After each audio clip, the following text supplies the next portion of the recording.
Good evening and welcome in tonight's news. His Majesty the King listens to the Parliament's response to the speech from the throne.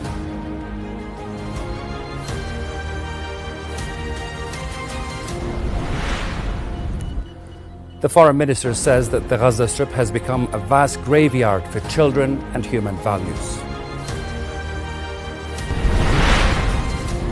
And Israeli occupation forces commit 2 massacres against Palestinians in the Gaza Strip, killing at least 24 Palestinians and injuring over 70 others. To the details, hello and welcome again. The Parliament presented its response to the speech from the throne, which was delivered by His Majesty King Abdullah II on the 18th of November to open the 20th Parliament's first ordinary session. In the Senate's reply, Senate President Faisal Al-Faiz expressed full support for the King's directives to strengthen political parties and increase the participation of women and youth. He also highlighted the need to implement the economic modernisation vision to improve living standards, stimulate growth and modernise the public sector. Al-Faiz reaffirmed the Senate's support for Jordan's role in protecting Jerusalem's holy sites and firmly rejected Israeli aggression in Gaza and the West Bank. Meanwhile, Speaker of the Lower House of Parliament, Ahmed Safadi, stressed that the people, army and security forces are united behind the King in protecting Jordan's stability. He emphasised the House's commitment to working with the government to implement the King's vision of political, economic and administrative reforms.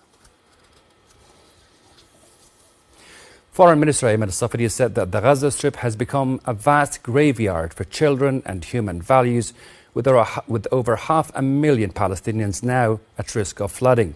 Speaking at the opening of the 10th Row Mediterranean Dialogues Conference, Safadi urged immediate action on a peace plan, emphasising that Jordan's call for peace is driven by the region's dire need for stability. Safadi warned that the situation in the West Bank is worsening, with expanding settlements and increasing displacement of Palestinians.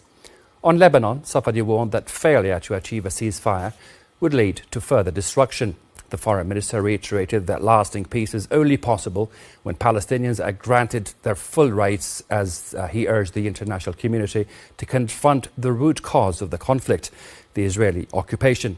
Safadi announced that Jordan would soon launch a humanitarian roadmap to address the crisis in Gaza. Over now to the Gaza Strip, where Israeli occupation forces have killed at least 24 Palestinians and injured over 70 others. 5 people were killed and several others injured in Israeli airstrikes targeting a gathering of Palestinian civilians in the Jabalia and Nazli area north of the Gaza Strip. 2 civilians were also killed and others were injured in an Israeli bombing of a group of Palestinians in front of the Indonesian hospital gate north of the Strip. Earlier, at least 4 Palestinians were killed and several others wounded when Israeli forces bombed a house in Rafah in the south. Israel's unrelenting genocide in Gaza has killed more than 44,230 Palestinians and wounded about 104,640 others since October last year.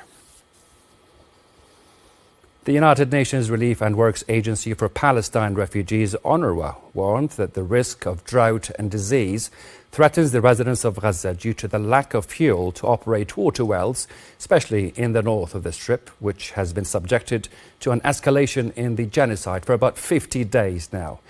The agency said about 70,000 Palestinians struggle to obtain clean water in the north of Gaza alone, indicating that this basic human right remains out of reach for many there.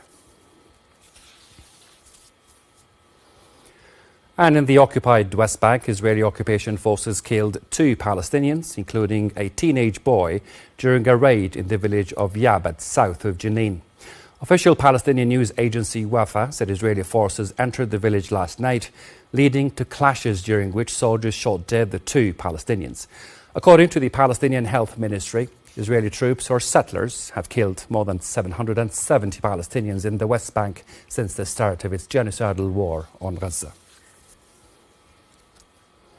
Thank you so much for your time.